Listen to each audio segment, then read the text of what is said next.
Buying Bitcoin as a gift can be awesome, or a mess if you do it the wrong way.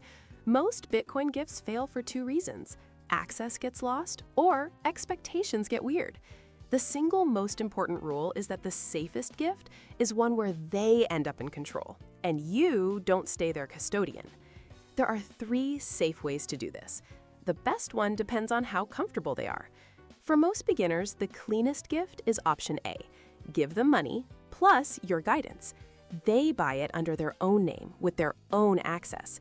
This is the safest route because they own the account and recovery phrase from day one, which avoids lost access risk and any tax confusion. Option B is buying the Bitcoin yourself and sending it to their wallet. The critical rule here is to only ever send to an address they generate from inside their own wallet, not an address someone messages you. Before you hit send, always do the first four, last four check, matching the first and last four characters of the address. If it's your first time, a tiny test send can save you from a painful mistake. Option C is the set up together gift. You buy the Bitcoin, they set up their wallet with you, and you transfer it while they watch. It's a great experience gift. Now, what not to do. Never, ever keep their seed phrase for safekeeping. That turns a gift into a long-term responsibility and a major risk. Also be wary of paper-only gifts.